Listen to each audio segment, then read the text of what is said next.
이남용 교수의 시론 롱, 왜 대한민국은 글로벌 리딩 기업의 해외 지역본부 RHQ 유치에 실패하는가, 그리고 어떻게 뒤집는가. 지사 Subsidiary Branch는 본사가 정한 목표를 현지에서 실행하는 하부 조직입니다. 지사는 판매, 고객 지원, 생산, 제한된 의사결정이 중심이며 손익과 리스크의 핵심 권한은 본부에 남아 있습니다. 반면 본부 헤드쿼터스는 전략, 예산, 인사권, 내부 통제, 리스크, 세무, 데이터 거버넌스처럼 결정권을 쥔 조직입니다. 해외 지역본부 Regional Headquarters RHQ는 그 본부 기능을 특정 지역 단위로 수행하는 의사결정 허브이며 공장이 아니라 심장입니다. 따라서 RHQ 유치는 임대료나 보조금 경쟁이 아니라 국가 운영체제의 신뢰성과 예측 가능성을 수출하는 경쟁입니다. 오늘 이 실론에서 이 문제를 관계론으로 해부합니다. 먼저 이해 당사자 집단을 식별하고 그들 간 관계가 어떤 마찰 비용을 만들고 그 비용이 RHQ의 입지 결정을 어떻게 바꾸는지, 그리고 어떤 국가 표준으로 처방해야 하는지까지 명쾌하게 제시하겠습니다. 핵심은 단순합니다. 세율, 임금, 물류를 따로 떼어보는 순간 답이 흐려지고 제도 신뢰와 데이터 운영의 연속성을 한 덩어리로 보아야만 RHQ가 들어옵니다. 국제 비교의 출발점은 숫자입니다. RHQ 시장은 이미 클러스터의 중력이 형성된 곳으로 쏠려 있습니다. 대표 사례가 싱가포르이며 2023년 기준 다국적 기업 지역본부가 4,200개 수준이라는 보도가 나왔습니다. 이 숫자의 의미는 단순 유치 성과가 아니라 법무, 회계, 컨설팅, 자금관리, 트레저리, 보험, 내부 통제, 데이터 센터와 클라우드, 국제학교, 의료, 주거까지 따라붙는 자기증식 구조가 완성되었다는 뜻입니다. RHQ가 늘면 전문 서비스가 커지고 전문 서비스가 커지면 RHQ의 전환 비용이 낮아져 다시 RHQ가 늘어나는 선순환이 만들어집니다. 여기서 한국의 약점은 기업이 안 와서가 아니라 본부가 커지는 메커니즘이 약해서입니다. 한국은 제조와 인프라가 강해도 결정권을 올려놓을 때 필요한 제도 일관성과 데이터 운영 연속성에서 의심을 받으면 RHQ는 들어오지 않고 지사 기능만 남습니다. 이 차이는 단기간 보조금으로는 못 바꾸고 국가 운영체제의 표준으로만 바뀝니다. 그래서 저는 RHQ를 공장처럼 유치하려는 순간 실패가 반복된다고 단정합니다. 국제 비교를 더 날카롭게 하려면 결정의 마찰 비용으로 환산해야 합니다. RHQ는 한 번의 결정을 내리기 위해 법무 검토, 규제 해석, 데이터 결합 승인, 인력 재배치, 감사 대응을 동시에 계산합니다. 이때 비용은 돈만이 아니라 시간과 불확실성으로 누적됩니다. 그 누적이 임계치를 넘으면 기업은 단지 싼 나라가 아니라 계산 가능한 나라로 옮깁니다. 바로 이 점에서 국가의 법치 규제, 품질 행정, 예측 가능성이 투자 유치의 1차 지표가 됩니다. 법치와 예측 가능성이 RHQ의 1차 조건입니다. RHQ는 결정권 조직이기 때문에 결정을 내린 뒤 법적 리스크로 소급되는 나라를 본능적으로 피합니다. 이를 정량으로 보여주는 지표가 세계사법정의 프로젝트 World Justice Project WJP 법치지수입니다.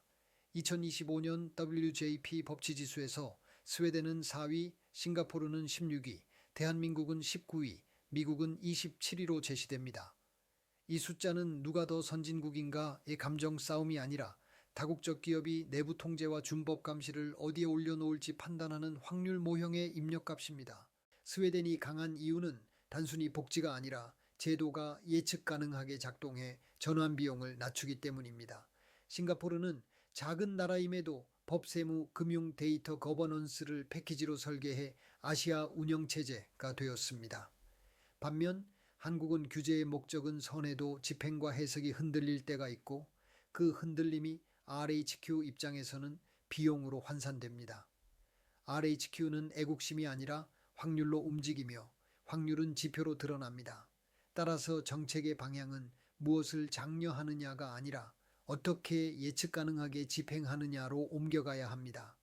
여기서 이재명 정부를 강하게 질타합니다. RHQ는 정치 구호로 유치되지 않는데 정부가 규제 신호를 자주 바꾸고 세제 노동 데이터 정책을 단기 정치 프레임으로 흔들면 그 순간 한국은 본부 후보지가 아니라 규제 대응 시장으로 분류됩니다. 기업이 체감하는 것은 발표문이 아니라 시행령, 고시, 행정해석의 일관성입니다.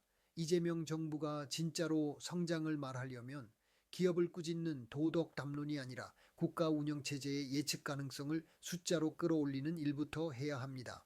그 책임은 전적으로 집권 권력에 있습니다. 세금은 높고 낮음이 아니라 계산 가능성이 본질입니다.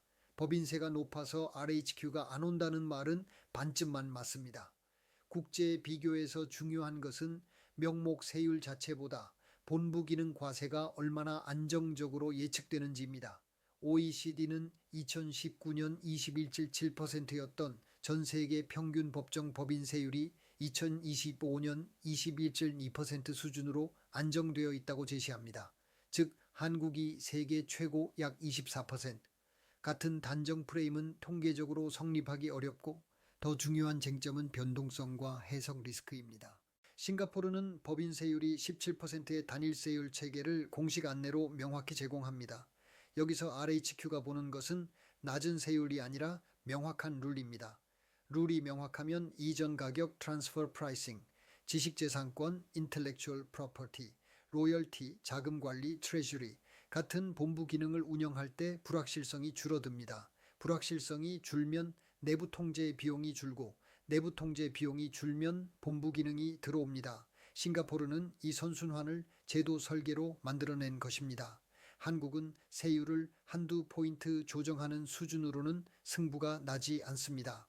RHQ는 3년 뒤에도 5년 뒤에도 같은 규칙으로 계산 가능한가를 묻습니다. 이재명 정부가 세수 확보를 명분으로 기업 과세 신호를 강하게 흔들수록 RHQ는 한국을 피하는 쪽으로 베이즈 업데이트를 합니다. 경제는 심리라고 말하지만 RHQ의 심리는 결국 확률이며 그 확률은 제도 신뢰로 결정됩니다. 그러니 정부는 세율 논쟁을 멈추고 과세 예측 가능성 표준부터 법제화해야 합니다. 노동은 임금이 아니라 전환 비용의 문제입니다. RHQ는 공장처럼 안정된 공정이 아니라 시장 변화에 맞춰 조직을 계속 재배치하는 전환 조직입니다. 기능 통합, 지역 재편, 인력 재배치, 내부 통제 재설계가 일상이며 그래서 노동시장의 유연성과 안정성이 동시에 필요합니다. 저는 이를 유연 안정성, 플렉시큐리티이라고 부르며 북유럽이 강한 이유를 바로 여기서 봅니다. 스웨덴은 사회 안전망을 바탕으로 전환을 빠르게 만들고 전환이 빠르니 본부 기능이 굴러갑니다. 이 구조는 단순히 해고를 쉽게 하자는 구호가 아니라 이동과 재훈련의 비용을 국가가 흡수해 기업의 전환 비용을 낮추는 공학적 설계입니다. 한국은 갈등 비용이 커지는 순간 RHQ에서 멀어집니다. 노사관계가 정치화되고 인사조정이 곧바로 사회적 분쟁으로 확대되면 RHQ는 한국에 본부를 두지 않고 정해진 일을 하는 지사만 둡니다. 이때 기업이 보는 것은 평균 임금이 아니라 조정 비용, 소송 리스크, 평판 리스크입니다. 저는 이재명 정부가 노동을 정치적 선악으로 재단하는 방식으로 접근하면 RHQ는 더 멀어진다고 단언합니다. RHQ는 어느 편의 정의를 보지 않고 전환이 가능한지 불가능한지를 봅니다. 처방은 분명합니다. 해고 자유화 같은 단선적 해법이 아니라 전환을 유연하게 하되 보호는 정교하게 하는 제도 패키지로 가야 합니다. 직무 기반 임금 체계, 재교육 바우처, 전직 지원, 분쟁 조정의 신속화가 결합되어야 합니다. 그 결합이 있어야 RHQ가 한국에서도 조직을 바꿀 수 있다고 판단합니다. 정부가 해야 할 일은 선동이 아니라 전환 비용을 수치로 낮추는 제도 설계입니다. 물류는 항만 속도가 아니라 총소유 비용입니다. 물류비가 비싸서 RHQ가 안 온다는 주장도 구조를 놓치면 틀립니다. 세계은행 물류성과지수, 로지스틱스 퍼포먼스 인덱스, LPI, 2023에서 싱가포르는 최상위권으로 제시되고 한국은 17위권으로 평가되었다는 보도가 이어졌습니다. 즉 한국이 물류가 불가능한 나라라서 RHQ가 못 오는 것이 아니라 RHQ가 체감하는 물류의 정의가 다르기 때문에 실패하는 것입니다. RHQ의 물류는 항만 공항의 속도만이 아니라 통관 서류의 반복, 승인 지연, 규정 대응으로 발생하는 시간 비용입니다. 그리고 시간 비용은 곧 기회 비용이며 기회 비용은 총 소유 비용, Total Cost of Ownership, TC1으로 계산됩니다. 미국은 물류 순위가 완벽하지 않아도 본부가 있는 이유가 있습니다. 미국은 본부 기능의 핵심인 자본시장, 법률 서비스, 데이터 산업의 깊이가 압도적이어서 일부 물류의 비효율을 다른 요소가 상쇄합니다. 반면 한국은 물류 인프라가 좋아도 규제 승인 감사 체계가 데이터 운영을 멈추게 만들면 그 순간 TCO가 올라가 RHQ가 떠납니다. 저는 한국의 문제를 물류가 약하다가 아니라 물류의 간접비가 크다로 재정해야 합니다. 간접비는 대부분 행정 규제 데이터 거버넌스에서 발생합니다. 이재명 정부가 물류를 SOC 예산으로만 풀려 한다면 또 실패합니다. RHQ 유치에서 중요한 것은 컨테이너가 아니라 의사결정의 속도입니다. 의사결정의 속도는 통관 창구 숫자가 아니라 규정 해석의 단일성과 디지털 행정의 자동화로 결정됩니다. 물류의 공학은 하드웨어가 아니라 프로세스 재설계입니다. 그러니 정부는 항만 확장보다 먼저 승인 검증 감사의 중복을 제거하는 프로세스 개혁을 해야 합니다. 디지털과 데이터 운영이 끊기면 RHQ는 즉시 탈출합니다. 지금 RHQ의 본질은 데이터 통제센터입니다. 재무, 리스크, 공급망, 가격, 인사, 보안, 감사가 하나의 화면으로 연결되어야 하고 그 연결이 끊기면 본부는 본부가 아닙니다. RHQ가 묻는 질문은 단 하나입니다. 이 나라에서 글로벌 데이터 운영이 끊기지 않는가입니다. 클라우드 통합이 예외 승인 투성이가 되고 보안 감사 기준이 글로벌 표준과 충돌해 운영 중단이 반복되면 RHQ는 그 나라를 떠납니다. 떠나는 이유는 이념이 아니라 운영 리스크입니다. 정부가 데이터리 클라우드를 산업 경쟁력의 엔진으로 보지 않고 통제의 대상으로만 보면 RHQ는 한국을 전략센터가 아니라 규제 대응센터로 봅니다. 규제 대응센터가 되는 순간 기업의 비용은 줄지 않고 늘며 비용이 늘면 본부는 싱가포르 같은 곳으로 이동합니다. 싱가포르가 강한 이유는 풀어줬기 때문이 아니라 글로벌 운영 원칙을 명료하게 제시해 끊김을 줄였기 때문입니다. 데이터는 통제할수록 안전해지는 것이 아니라 표준화할수록 안전해집니다. 처방은 국가 데이터 운영 표준을 만드는 것입니다. 공공과 민간이 공동으로 준수할 데이터 이동, 암호화, 감사 로그, 사고 대응의 표준을 만들고 그 표준을 국제 인증과 연결해야 합니다.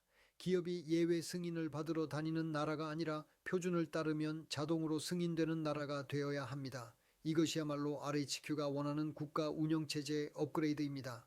저는 이재명 정부가 이 표준화를 미루는 순간 RHQ 경쟁에서 스스로 퇴장한다고 단정합니다.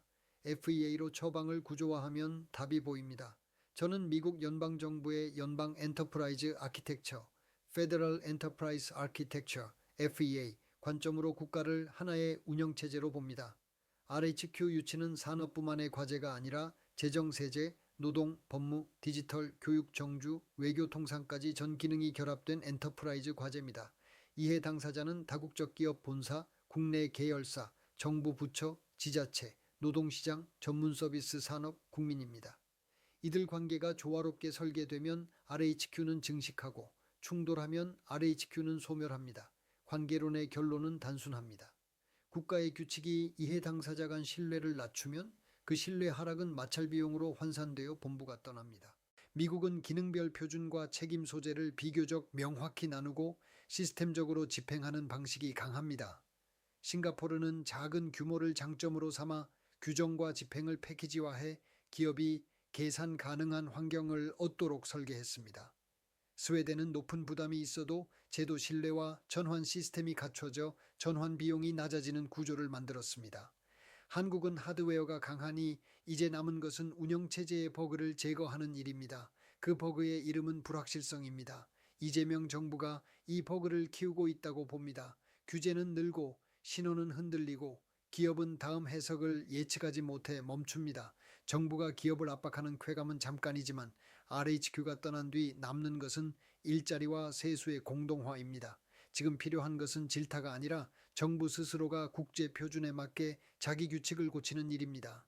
그 책임을 회피하는 정부는 성장 담론을 말할 자격이 없습니다.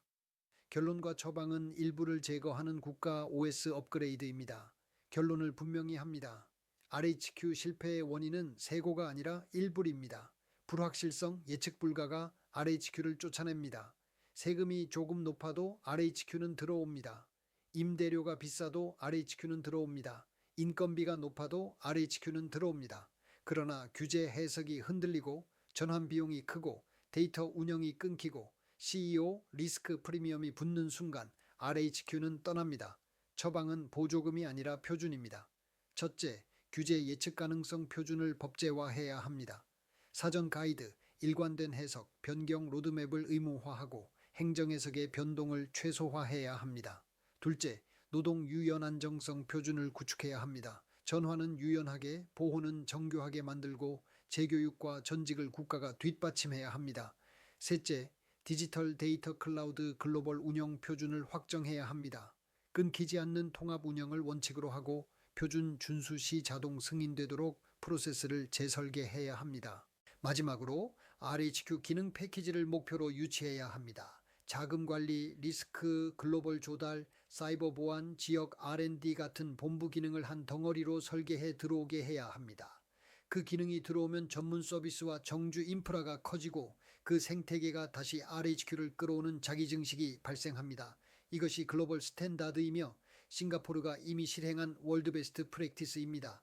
통계에 의하면 싱가포르는 5,000여 RHQ, 스웨덴은 2,000여 RHQ, 홍콩은 1,500여 RHQ, 상하이는 1,000여 RHQ, 한국은 100여 RHQ를 유치하고 있는 것으로 추정됩니다.